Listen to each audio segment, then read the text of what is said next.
Yeah, so this is the first time that we're aware of that this has actually happened. So, folks, please do share this out. We have an awesome show. We run a tight ship. Hey, folks that are on Facebook, I just want to say thank you. You are watching what is about to be a show that's going to start in about 7 minutes. We're in what we call the pre-show. It's called the Morning Social Media Marketing Talk Show. You can join us every Friday at 8 a.m. Pacific, 11 a.m. Eastern.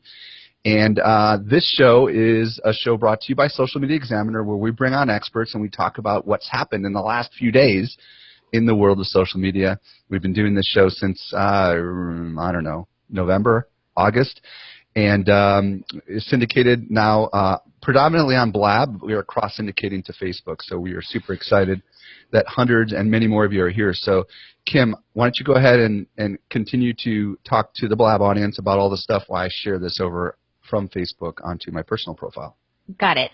So another cool little feature on the if you look down to the right where you see send a message and you click that, you can ask a question there, but the other cool thing you can do is notify all your followers. So if you want all of your followers to maybe come join this Blab, which would be an excellent idea, then just go ahead and you click it's /notify and hit send, and that should do it.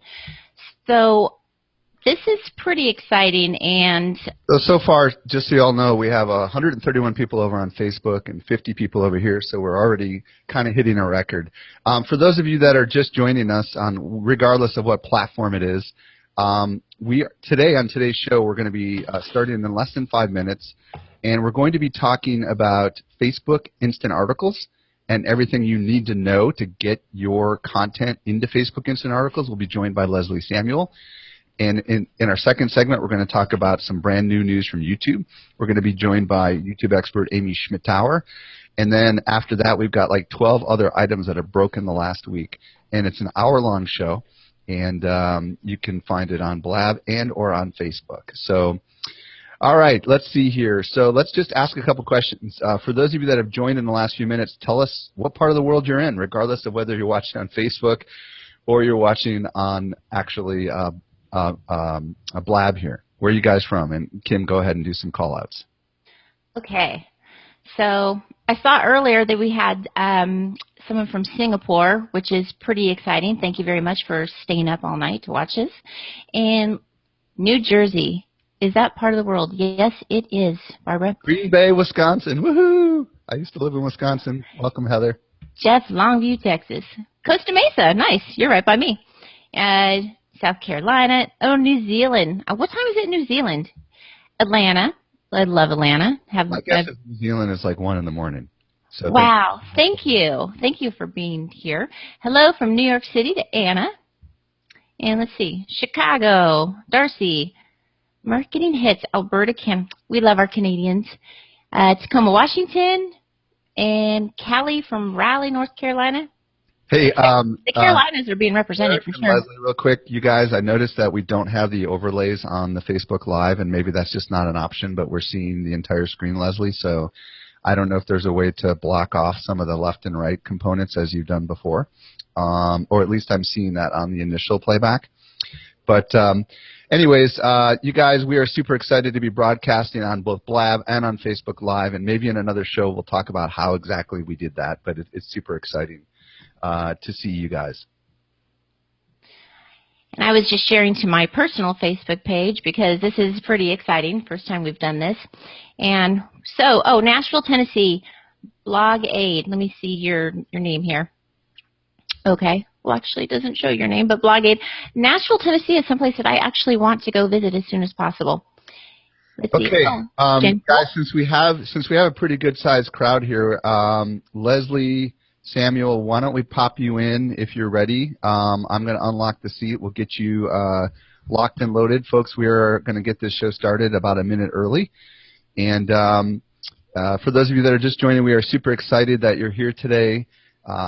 As I mentioned a few minutes ago, we are cross-syndicating this across both Facebook and Blab, and there are many, many hundreds of you watching right now, and we are super excited about that. So let me see. I think I need to unlock the seat. Leslie, if you're able to jump on in, please do jump on in, and then we'll get ready for the first segment. Oh, by the way, folks, if you're watching this, go ahead and accept him and Kimberly. If you're watching this on either Facebook or on Blab, please share it. That's going to help more and more people discover this show, and we are super excited that you guys are here today. For those of you that don't know, we've been doing this show now for months, but for many of you, this is the very first time you've ever even heard of this show. Are you able to bring them in? No, for some reason I cannot. I guess you'll have to do it. I'll do it. That's weird. Yeah. Okay. Hello. Mr. Samuel. Good morning. I am doing well. How are you doing? Excellent. Awesome. All right, you guys, we're going to get started in about 10 seconds, so hang tight.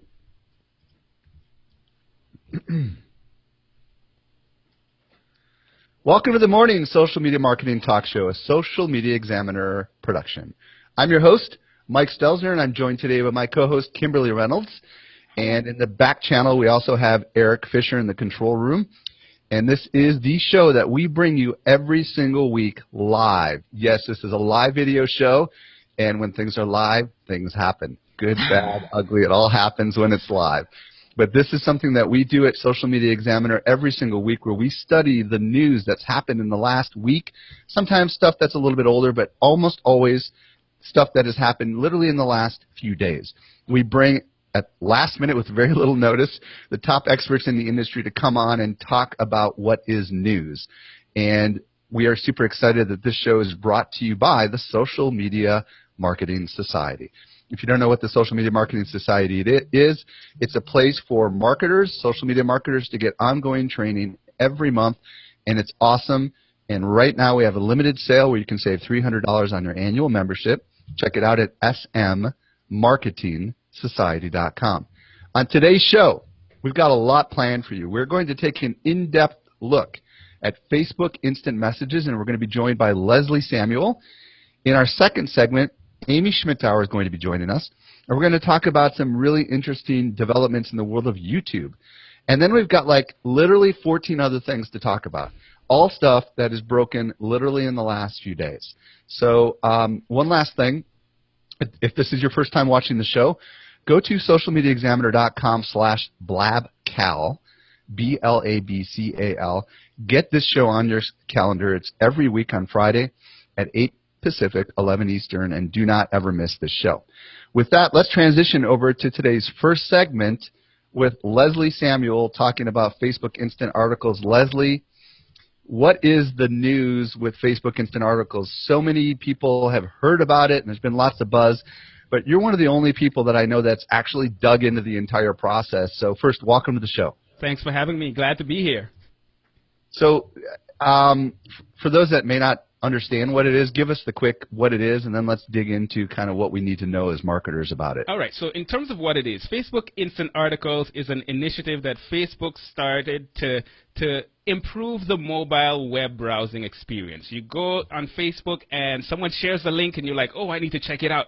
So you click to go to that particular website and it takes a long time to load, or maybe it loads and then there are a bunch of pop-ups and a bunch of ads and you can hardly get to the content. Facebook is saying, we want to do something about this, and their solution was Instant Articles. So it's kind of like a watered-down version of a web page that is very basic. It has some images. It has even some interactivity built into it. It has your content.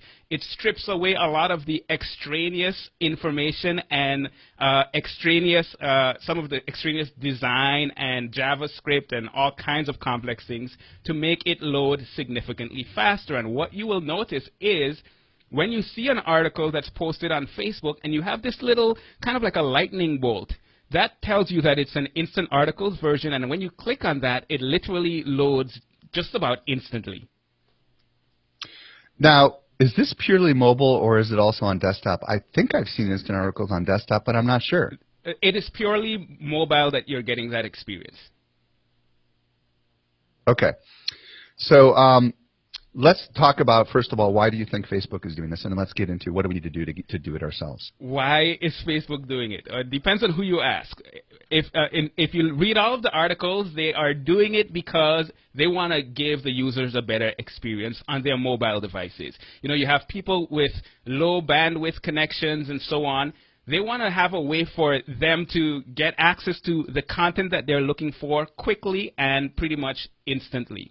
Now, if you ask me why I think Facebook is doing this and why others are doing similar things, it's because they want to control the mobile experience. They want to be the ones that brings that solution. Now, Facebook owns, attention.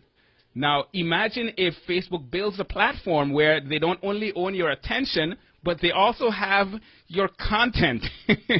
That is a very powerful position to be in. So I think it's yes to increase to make a better user experience on mobile devices, but I also think that they want to have a part to play in controlling the content, at least some way. Yeah, and I'll tell you very quickly, Facebook doesn't send as much organic traffic to our websites as it used to, and this is the alternative that they're providing for content providers, which is let your content live in our environment, and we'll do a revenue share with you. We'll make sure it's got prominent exposure in the news, but we won't be driving any traffic to your website. So we could talk all day about that side of it, but what people really want to know is what do they need to do, Leslie, to get their blog content into Facebook Instant Articles? Let's get into that. So first off, I'm going to assume that you're using WordPress. And if you're using WordPress, fortunately, there's a plugin for this that's called Facebook Instant Articles. Once you install that plugin, that will allow you to connect to the Instant Articles system. Now, you have to apply you have to sign up for Instant Articles, and I think the URL is instantarticles.fb.com. And when you go there, you can say, hey, I'm a publisher. This is my website. I want to apply for Facebook Instant Articles. And there are a few steps that they walk you through. Of course, you have to verify that you actually own the site. I can't go and say, hey, I own this awesome site called Social Media Examiner, and I want to share instant articles for it. I have to be able to demonstrate to them that I own the site. So they give you some code that you put on the site, you put that in, but then with the WordPress plugin, you can connect now to the Instant Articles system. That's the first part of the process, signing up for it and connecting it to WordPress using the WordPress plugin. That plugin, Leslie? Excuse me? What's the name of that plugin? Facebook Instant Articles. What's that plugin's name? Okay, so you install the plugin. Yes. And then what's the next step? When you install the plugin, you have to connect it to Facebook. Now, it gets a little technical because in order to do that, you have to go into the Facebook developer site and actually create an app. And then once you create that app, and it's not a very complicated process to create the app. It's just saying you have to click on this button that says New App, and you give it a name and tell it your website and so on, and press Create. It's going to give you a code. It's going to give you a secret key that you need to add to the WordPress plugin settings. And once you do that, then you can log into your Facebook account from in WordPress and connect it to your specific Facebook page. Okay, so once you've installed the WordPress, you've created a Facebook app account, and you've connected these two things together, and that plugin was called Facebook Instant Articles. Is it just magically it works, or is that just the beginning? That is actually just the beginning. It's a bit technical. The next thing you need to do is you need to go into your Facebook publishing tools. Now, the way you do this is when I go to my Facebook page, I'm going to see I have a number of options because I'm the administrator of that page. When you click on Publishing Tools, it's going to open up a different section where it's going to give you a whole bunch of options. Now, some of the options that you're going to see over to the left, once you're in the publishing... Can anyone else hear Leslie? Excuse me? I can hear him. I can hear him, Kim. Keep going, Leslie. Yeah, once you go into the Publishing Tools section, you're going to see an Instant Articles section, and that's where you have to do a lot more work. Oh, did I just disappear? Crap. We did lose him. All right. Leslie, we lost you, brother. Come on back in. We got to unlock the seats here, Kim, and let him back in. So,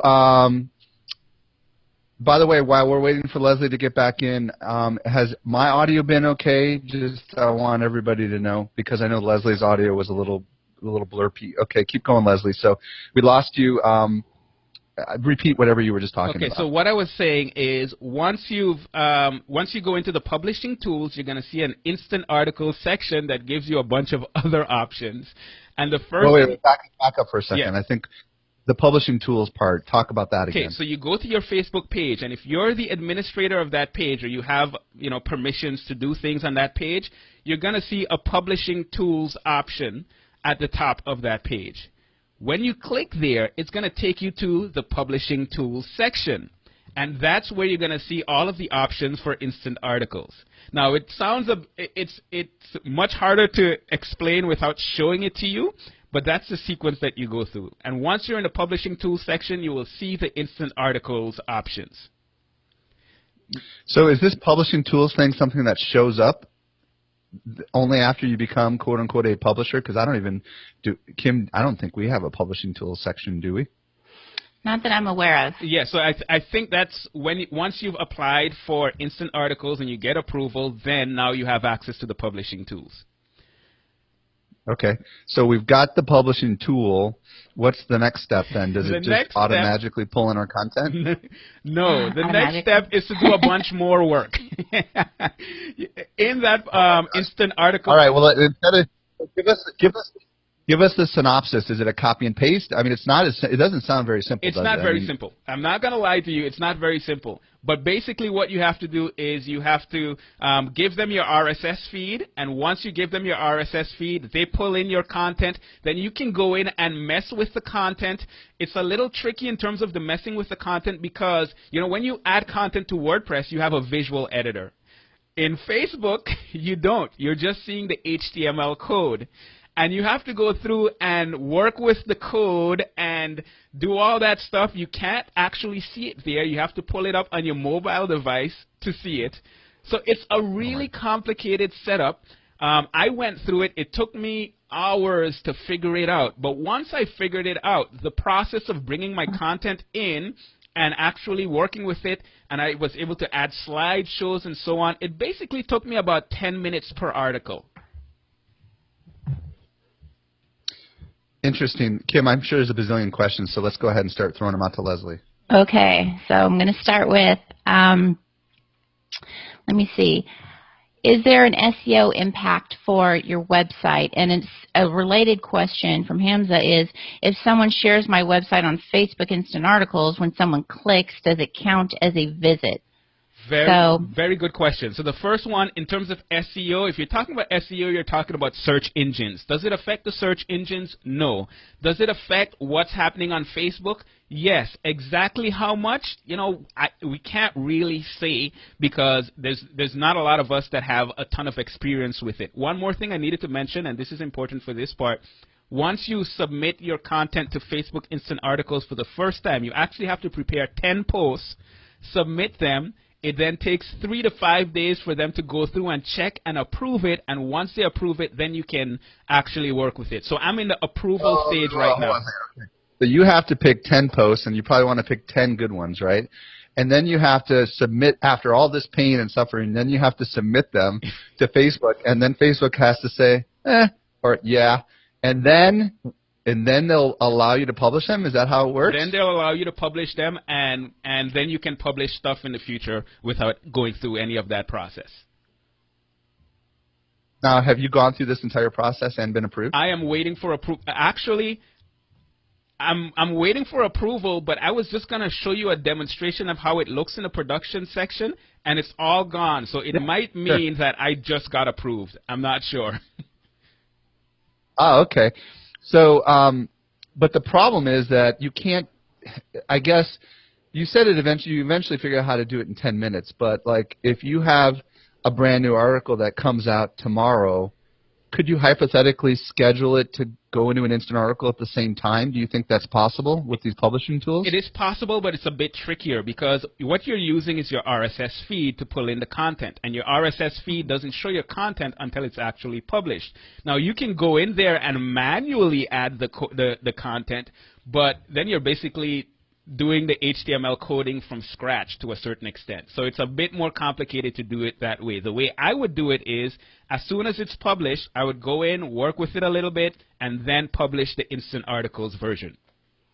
And the problem with the RSS feed is if you use summary feeds, it's not going to be very helpful, right? Because we don't publish an entire article inside of our RSS feed. That is a good point. I know there's another plugin that you can use to to create a separate RSS feed for Facebook Instant Articles. That's the PageFrog plugin that we spoke about before. But I haven't encountered that because I send my entire content, my full content to the RSS feed. Hey, Leslie. Kim, what were you going to questions? Oh, two things. Yep. Leslie, can you spell out the name of that plugin so that editorial can add it? Because I think that's going to be really helpful to our viewers to have that plugin you just mentioned. It's a very long name. It's Facebook Instant Articles Google AMP by PageFrog. PageFrog. If you just search for PageFrog, you're going to find it. Okay, good. That's very good to know. And then, real quick, Leslie. It sounds like this is not simple. It is what I hear not you saying, simple at all. It is probably the most complicated thing Facebook has to do. Like everything on Facebook is simple, but this is not simple. So, I mean, what is your advice to people? Should they hire someone, or should they wait for someone to develop an app or plugin that will make this a little easier because it's so new? So here's the thing, right? If you are somewhat familiar with HTML, it's a process, especially to get it set up, but it's something that you can figure it out, because the one thing they do really well is when you're looking at the HTML code, if there's something wrong with it, there's going to be like this big alert section that's going to tell you exactly what's wrong and what you need to fix.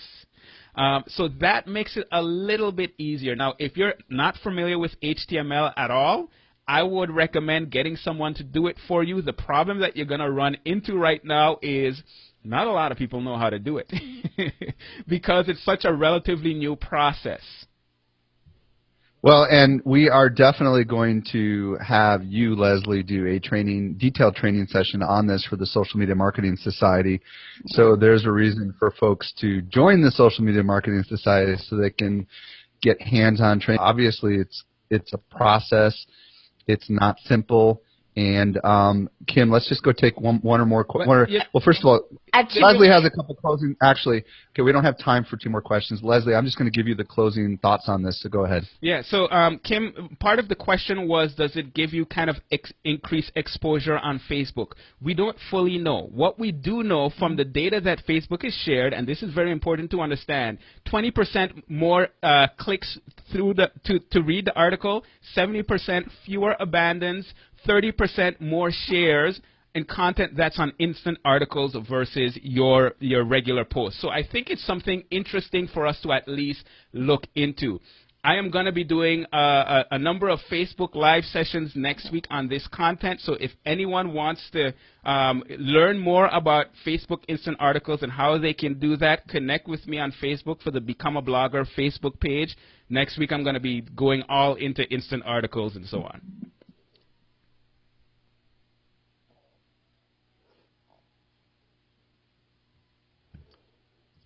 Yeah, so Leslie, thank you so much for coming on. I know we of this. We could to discover more about you. Can you say that again? I just lost you.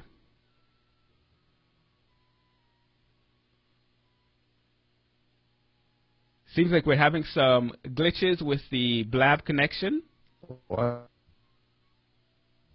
And we just lost Mike. So we're gonna hopefully everything gets resolved, and we're gonna be streaming again.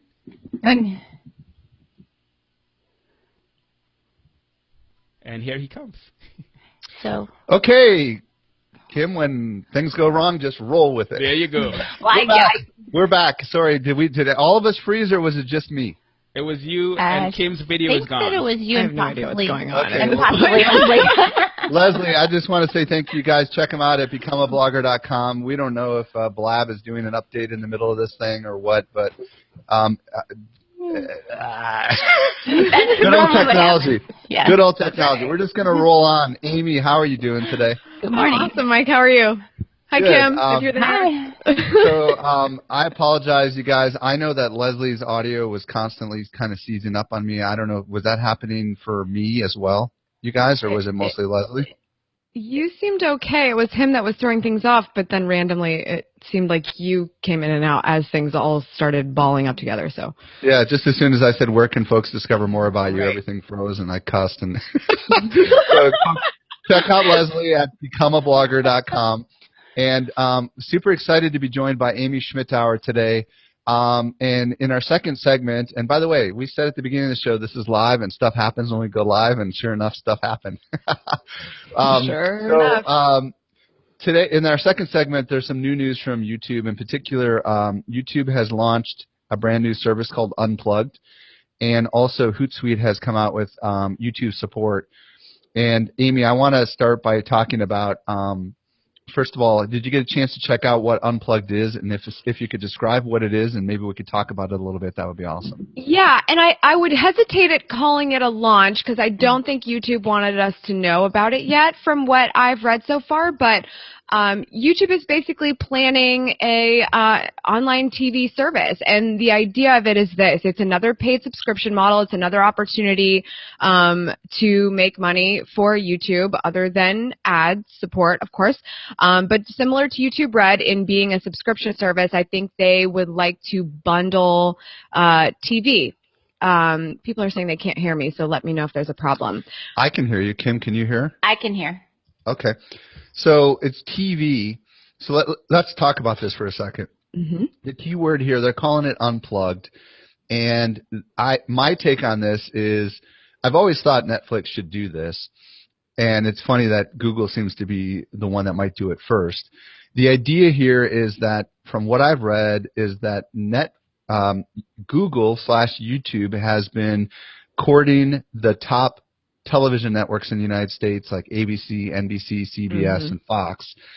And they are trying to work with those companies to distribute their content directly over YouTube. And I think the idea of Unplugged means there's no need for a cable plug, right? Right. You can now watch these shows anywhere. Go ahead, Amy. Exactly. And I'm not even going to say millennials. I was sort of talking to somebody about this before. We keep saying like millennials are disconnecting from cable. I think a lot of people are disconnecting from cable. I happen to be one of them, and I happen to be a millennial. But there are shows that I would still watch if I had access to them. They might be on a small cable station. A less watched is sort of what they're calling it. So it's not just this idea of bundling cable to be available online, but they're also calling it skinny bundling, where you can get like a main bundle and get a lot of channels, but also if you really only care about the style channels, you could subscribe to something smaller like that and get the style channels, or comedy, like a Comedy Central channel and a couple of those, like, you know, adult comedy or whatever. They're talking about putting like it into a small package. Like a $25 a month subscription, which people know is a heck of a deal compared to your cable bill, right? I mean, Right. I'm paying at least $100 for I don't know how many channels because they're in bundles, and and the only way to get this channel is if I buy the whole bundle. That's right. Now, where this Not gets to mention interesting- you're locked into a contract, and they love to hike up the prices after 12 months. Oh or yeah, and they 24 charge months. me for a stupid box that's not even as smart as my iPhone, right? Exactly. Exactly. So this is where it gets interesting, though. This isn't just a consumer play, in my opinion. This is much bigger than that, because imagine now, like Survivor, or whatever your favorite Blacklist, or whatever your favorite television show that's on the major networks. Imagine these shows now being on YouTube, and imagine being able to be an advertiser now on Survivor. And imagine, right? You start thinking about your favorite TV shows and how Google will probably allow very specific, niche, regionalized advertising on television shows that were impossible for small people to reach. And by the way, let's be clear. This is live programming, meaning not live like we're live, but it's scheduled programming. So the show comes on at 8 p.m. and it stops at 9, and it's not on demand. So they're bringing this supposedly to YouTube. I think that this is massive, and I know, Kim, you got a couple thoughts on it. I do have a couple thoughts. And not only is this going to be better for the consumer, because I can't hear him, just so you know. Can anyone else hear me? I can hear you. Okay. So, well, not only is this going to be great for the consumer, because now when you're watching TV and you get shown an ad, most people try to skip the ads if possible because they've DVR'd it. But ads aren't necessarily tailored to you. Now, consumers, if they are shown ads, are going to have ads that are actually relevant. Hey, Kim, too many people are not hearing you, so we're going to have to not let you talk, unfortunately. So I'm going to refresh. Yeah, but I can hear you, so I don't know what's going on. So bottom line is what she was saying. I don't know what I was so distracted with. I can't hear Kim. So, Amy, tell us more of your thoughts on all this. I just think it's another reason why YouTube is still relevant. I mean, Mike, that YouTube is my playground, so I publish a lot of content there. It's really how I got my start with social media altogether, much less social media marketing. So what I love about this is that YouTube continues to be relevant. There's a lot of eyeballs there, and they know they have a lot of opportunity. And although Apple and Amazon are also trying to come up with something in this way, they're not having success, where YouTube's been working on this since, I think, 2012. There seems to be some new urgency, which is why we're hearing about this under the radar. But this is YouTube is still relevant. Everyone should still be thinking about it. The content is only getting better there, but it's certainly still an approachable platform where marketers, you can be creating content there, and then as these things start to roll out, the concept of pulling together your content strategy and advertising potentially is huge. That this platform is offering all of those things in one place. Awesome, Kim. Just do a quick sound check. I want to see if people can hear you. Can you hear me? Yes. Hello? Yes? Okay, yeah, I did. One thing I was going to add is that in the article it said that that YouTube has not yet had any success with creating partnerships with these various entities. But something to think about for them, there's a huge benefit to these major stations, networks to join the YouTube, because they can get targeting advertising. Right now, say you are Campbell Soup, or you're a movie that wants to show your trailer. You can try to show it to the audience that watches Saved by the Bell. I don't know. I don't even know why I thought of that. But now you can get much more granular in your audience. You can choose different interests, like with Facebook. So this is going to be a win-win, both for people watching the shows on YouTube and for all these big networks to bring their shows over. They're going to have much, much, much better ability to reach and sell their advertising. So I want to share a couple thoughts here before we transition Amy over to the Hootsuite thing. The fact that Twitter paid $10 million to broadcast live the NFL Thursday Night NFL on Twitter is a big deal. The fact that Facebook is going after content creators to create live content on Facebook. The fact that YouTube is going after traditional television, which has been in decline year after year after year. And for those of you that saw my keynote at Social Media Marketing World, major shows are seeing massive declines in their viewership. This is a play for a lot of these television networks, to regain their audience. And I think it's just a matter of when, not if it's going to happen. And mark my words, it's going to be YouTube or it's going to be Netflix. And my guess is it's going to be YouTube, because Google is much bigger and can afford to pay the piper. Absolutely. So it's exciting, and whether or not us small guys will be able to advertise on those television shows remains to be seen, but I think it's kind of cool.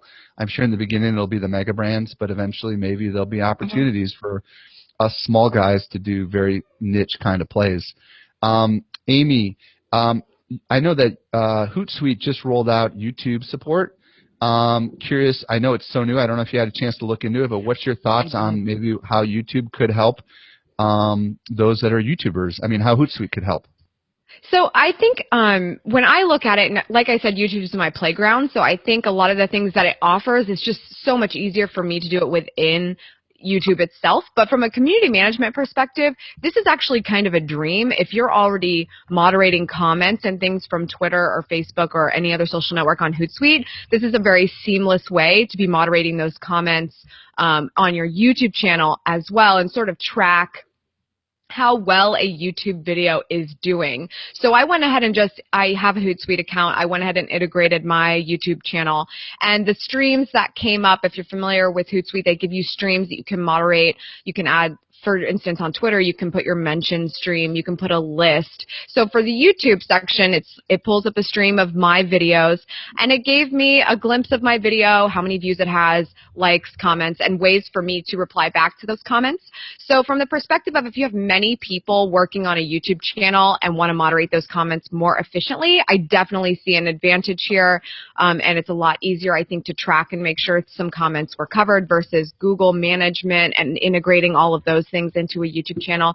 But it really just depends, and I don't know how efficient it is yet. I haven't actually moderated comments with it yet, but it looks very useful from the perspective of if you're using Hootsuite, and this is another, YouTube is a social platform as well as a content and search platform. So from a moderation perspective, it's kind of nice to be able to keep an eye on it if you don't want to spend all your time in YouTube when you're not publishing content. Amy, is this an upgrade for Hootsuite, or is it just part of the Hootsuite package? Oh, no, I think I had an account, so all I did was add it just like I would add any other social account. There was just a YouTube button. And for the most part, it's managing comments. Is that what it is? I mean, is that the gist of it? Yeah, because you can have some comments. They really try to do a good job of keeping, like they tied in Google Plus with YouTube so that there was a name to the comment. They've been trying to make the comments a healthier area of the social network. So with them taking some comments and calling them likely spam. So if you drop a link in my comments, they might put that into likely spam because you might just be spamming my comments trying to get your link out there. So if you want to moderate those things in the case that they actually are good comments in a more seamless way, it's kind of offering a stream for that sort of thing. Just comments that are published, moderate certain things, likely spam comments. It's a nice way to kind of like move those things around quickly. Kim, if anybody has any questions, just go ahead and chime in. I'm going to ask Amy another question here. And by the way, folks, if you want to come in and ask Amy or give your comments about either the Hootsuite or the YouTube, possibly having, essentially this unplugged service, we have the seat open. We're welcoming you in. In Hootsuite, are all the comments, do you have to kind of, and I'll be honest, I'm not a YouTube person, so I don't totally understand how this works, but like managing comments right now on YouTube, do you have to go into every single video and look at the comments, or is there like a simple integration system where it shows you all the comments and then ties it back to the video and you can just go boom, boom, boom, boom, boom in YouTube? And if not, does Hootsuite do that? Does it make it easy for you? So YouTube offers it in two different ways. You can go on a per video basis, and you can also just go to a section of Creator Studio called Published Comments. And you can literally see in order every single comment that's come in, and next to it will be the video that it's on. And you can reply to them without even going to that video. Not to mention, the Creator Studio app for YouTube creators is amazing. As a creator, you should have the YouTube app to watch content and to be able to share, maybe add some things to your playlists. But at the same time, the Creator app, I can stand in the line at the grocery store and look at comments and reply to people very, very fast, the same way I can do it in Creator Studio on desktop. So YouTube makes it so simple, and I really like being in-app no matter what social network I'm on, especially YouTube. But, actually a good example of that would be Facebook. I try not to do anything. Why would you use Hootsuite? Is that for when you have a team of people that are managing it? You don't want to give them account credentials? You could, yeah. Well, and at the same time, sorry, my dog's getting antsy behind me. At the same time, you could actually have managers of a Google account. So technically, you don't have to give somebody your Google login to be able to access and help you manage a YouTube account. But it's just like anything else. Why are you on Blab? Because Google Hangouts is kind of difficult, right? And Google Hangouts is a little difficult the same way. Adding a manager to your Google account and then giving them access to your YouTube channel can be a little difficult. So this would be a faster way to do it, especially if you're already using Hootsuite and somebody already has a Hootsuite account that they have to log into. It's just another way to do it. I don't think it's better, but I don't know that it's not as good or if there's a problem with using Hootsuite versus going directly to the app either. It looks like it could be a pretty seamless integration. Awesome. Kim, if there aren't any questions for Amy, Amy, there is actually a question, yeah. Okay. What are the most useful plugins, apps on Hootsuite for YouTube? Are there any additional helper apps for YouTube with Hootsuite? I think right now it's just being able to sort of have your Hootsuite dashboard, and if you're already moderating other networks for your brand like Twitter or LinkedIn or Facebook, they're just allowing you to add YouTube. So I don't think there's other apps yet, but honestly, I haven't been able to dive too deep in on this. It just looks like they took whatever Twitter management would look like and made it YouTube management in Hootsuite, and it's actually not as messy as I thought it might be when I got in there. Yeah, I think the key thing here is for those of you that have Hootsuite and you've got multiple people involved with all your different social channels, this is just that one centralized dashboard now that includes YouTube, which did not previously. And this news literally just broke in the last few days. Mitch Jackson is asking about YouTube 360 video. What's your thoughts on that, Amy? I mean, anytime the cable news thing, I mean, or the cable TV thing, continually, YouTube is the place people are going to, so content is going to get better. And 360 is just another way for you to stand out with your content. I think it's fantastic. I don't know that there's any one thing that's going to be groundbreaking for the platform, because we have movie quality content being played, especially for YouTube Red subscribers, and then the average user can use 360. So I think it's just adding variety to a platform that is the home of cat videos, but can also potentially have your favorite cable show on. So I think it's just continuing to make it accessible and have everything you need. And Mitch, I will say that for those that don't know what 360 video is, it's the ability to look in all directions, with your phone. Facebook and YouTube are both kind of in an arms race, if you will, to the 360 video world. If you think about Google Glass in the early days and Google, I think Cardboard now, and then Oculus Rift on Facebook, it's all getting to the point where they're all trying to do this. Right now, I say it's a novelty. I don't think there's a lot of value today for businesses, because I don't think a lot of people frankly use it yet, but I think it's the on-ramp to virtual reality, and I think that's the exciting part of it. And definitely as this space matures, we will be watching it very closely. Amy, I just want to say thank you so much for coming on and talking about this new YouTube Unplugged thing that's supposedly coming, and also the Hootsuite integration with YouTube. Tell folks where they can discover more about you, Amy. Absolutely. I feel like the appropriate thing would just be to say youtube.com/SavvySexySocial. All my videos are there, and links to my website and social networks as well.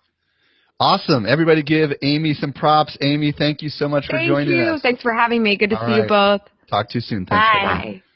Okay, we have a lot more to cover, you guys. We literally have 14 more things to talk about.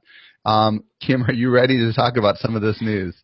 I am ready. Let's start with the extended segment on Google Plus, the Google Photos thing. So just to give a quick introduction, yesterday I was talking to Kim, and we saw this thing about Google Photos, and I'm all, what the heck is Google Photos? And she said, oh my gosh, you don't use Google Photos?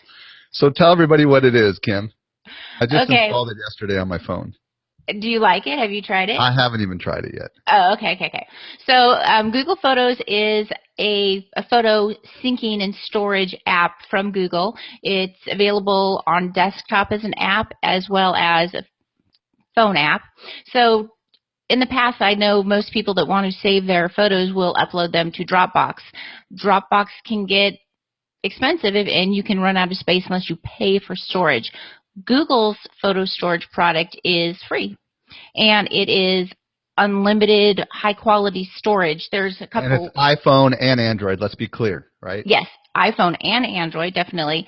And there's two different types of, it's not different types of storage, but you have unlimited free storage for photos, but they will be compressed if they're larger than 16 megapixels or video that's higher than 1080 resolution. If you do upload those types of photos and videos to store, then you'll be subject to the storage limits that Google puts on your combined account. It limits the storage that you share with Gmail. Let's zoom in, Kim, on the cool capabilities of it, because that's what blew me away. Talk about the search stuff. Well, first of all, it's mind-blowing. When you open up, I use the app primarily on my phone. When you go and search, say you see a picture of you and 5 different people, you can actually click on someone's face and it will bring up all the other pictures that you have of that person. Or say, for instance, that you remember you went on vacation and there's a cool picture that you took of the London Bridge in Havasu. So you can type in London Bridge or bridge, and it'll bring up all of your pictures that include a bridge. It's unbelievable, the search. You can search for objects, you can search for locations, you can search, like I said, for people, images with certain colors. So Google's using their image recognition ability through artificial intelligence to search visually in ways that were never before available. And that's just one of the cool features. Yeah, and by the way, for those of you that have thousands upon thousands of photos on your iPhone, like I do, and every year you buy, every time you buy a new camera, a phone, you upgrade the storage because you don't want to lose them all.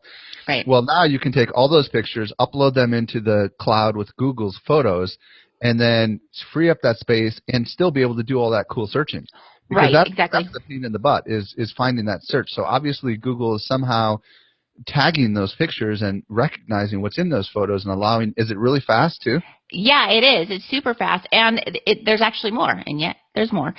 So not only can you free up storage on your phone, you can also set what size of cache for the thumbnails. So, you know, obviously the larger the cache that you set aside for thumbnails, the more thumbnails you're going to have available. But it is a couple things to remember about the photos. When you worry about, oh, I don't want to upload lesser quality photos, I don't want them compressed.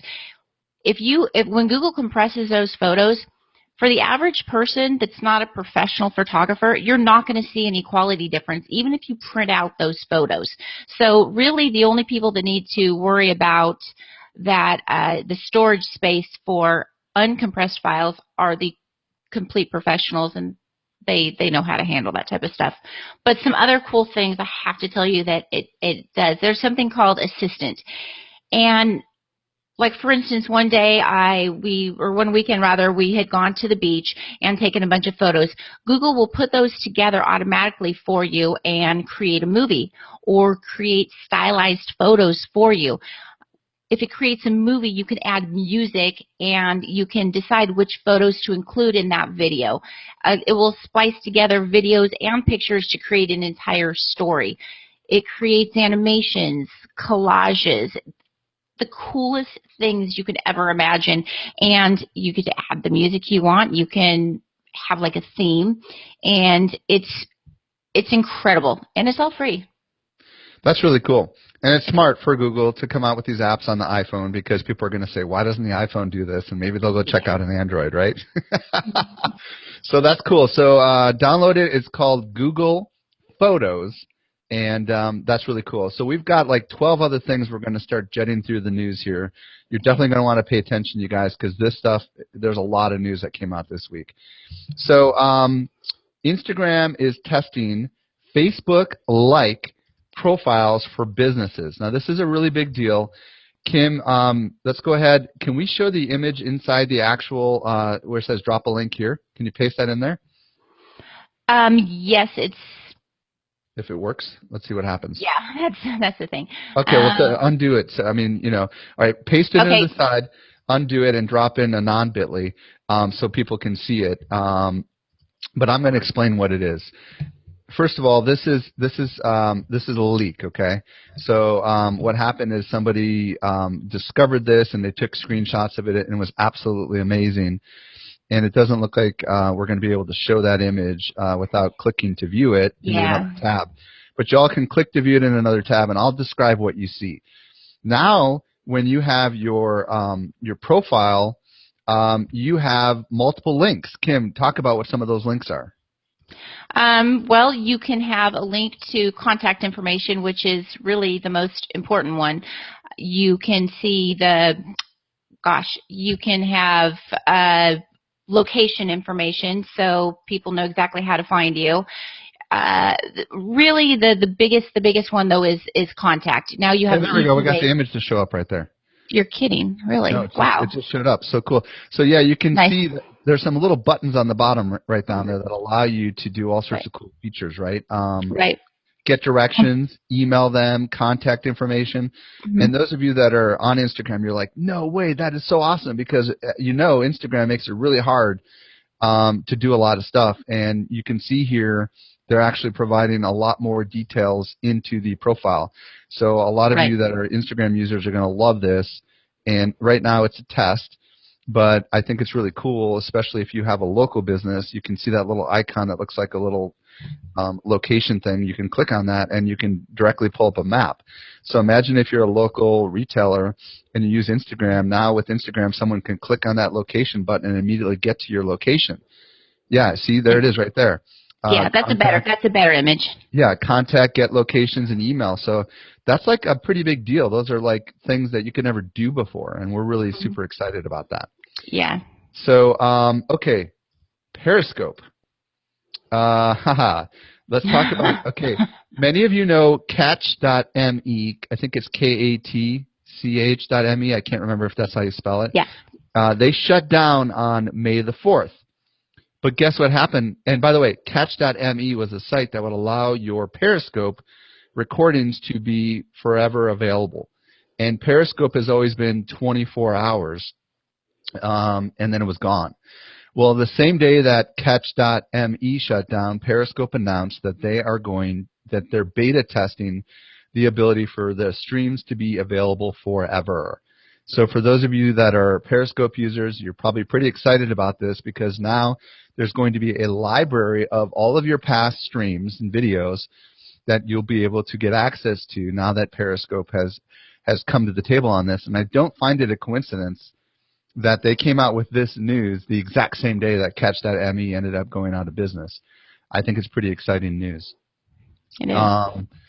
Let's see, what else here? What's this other one, Kim? That is live viewer graph and improved stats on iOS for Periscope. So for all the Periscope users out there on iOS, Eric, let's get the link in on that one. So it sounds like they are providing kind of metrics that you see on Facebook Live, right? So right. Let's see, maybe we can visually describe. Yeah, I can actually show an image here. Oh, for good. it. Let's show it. So yeah, because what it's doing is it's showing you how many live viewers, how many replays. Let me drop that link and see if that's going to show up. We've been lucky so far, so. Yeah, so while we're waiting for that to show up, basically it's very similar. If anybody's ever used Facebook Live, they show you the number of viewers. They show you a little graph over time of what your peak user was. There we go. There you go. They show you the time watched, and then they show you the duration. So I guess the time watched is probably a combination of the number of people and how many minutes they all watched. So this was only a 3-minute segment in this example, but it was 1 hour and 8 minutes of watch time. So you can begin to kind of do some math and take your number of live viewers divided by the time watched and kind of figure out how long people are actually sticking around with you on Periscope. So this is new, and this is specifically on the iOS Periscope app. Okay, Kim, can you go ahead and move into the next one? Sure. So the next up we have Pinterest has added featured collections, and this is their way of letting you discover, they're grouping together similar types of pins that they have curated. And it says that they're curated from Pinterest UK editors, which is something I found kind of interesting. I will drop in an image here for people to look at. But because Pinterest, oh, okay, it's not going to let me. Because Pinterest has said that now the majority of their users are outside of the United States, they seem to be focusing a lot on the UK. So I don't know if this is only UK pins that they're curating, but I know it's their UK editors that are doing the curating for these featured collections. So, you know, they were unclear in their blog post. So an example that I'm looking at is Feel Good Food for Everyone. Okay, this is a collection of like I don't know, basically the hamburgers and just all those kind of things that are like the kinds of food everybody loves. And I would imagine that these featured collections, excuse me, there we go. There goes the image. These featured collections, if you can get your stuff featured in there, would be a pretty big deal, wouldn't it? Right. It'll be a great discovery tool for people to find new pinners around the ideas or images that they like. Again, it's going to be interesting to see if it's only UK content that's put in the featured collections. Yeah, and in this particular thing on the Pinterest blog, they're using they're curating from tastemakers like Jamie Oliver. Many of you may know he's a very famous chef. And who knows, maybe this is the beginning of Pinterest beginning to curate content that is, you know, like editor's picks, if you will.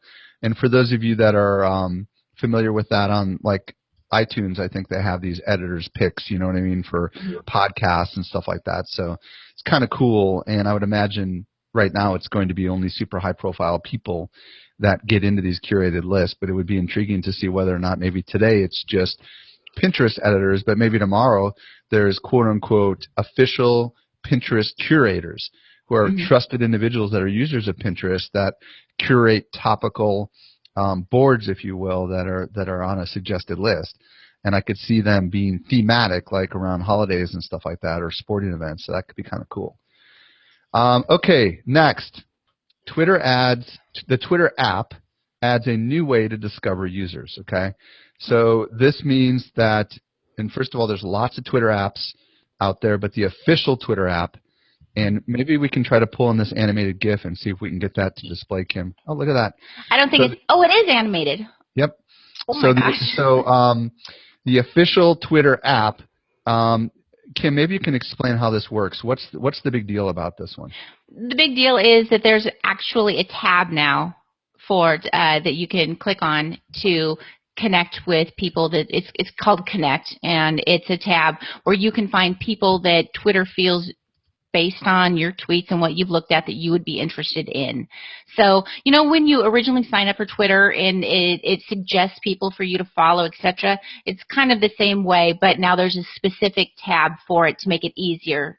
It's all for Twitter. It's all about retaining people and making the onboarding easier. And if you can find people that you're actually interested in without a lot of effort, you're more likely to use a service. So it's a retention move. I think it's smart. Facebook does it, right? When you know they say other pages you might like.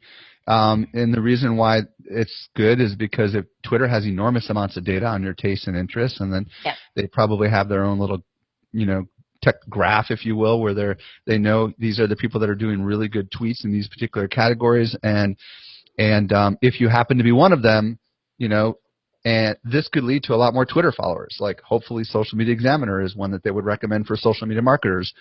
And this is exciting because this is something that I think will help people, because a lot of people are, you know, obviously Twitter's been going through some struggles right now, and if this is a way that they can get better content to users, that's cool. And it doesn't sound like it sounds like it's algorithmically based.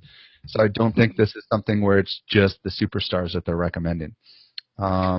Well, and it appears like they're suggesting friends too. So there's a couple different ways that they're letting you connect with people. They're suggesting people, and then they're also giving you a way to, like their highlights, find friends. So maybe, again, going through your contacts. I'm not sure how that works. I haven't. Okay, next news item. Instagram is testing adding video to carousel ads. Yes. So just to describe carousel ads, those are those little ads that you see when you're in your Facebook mobile app.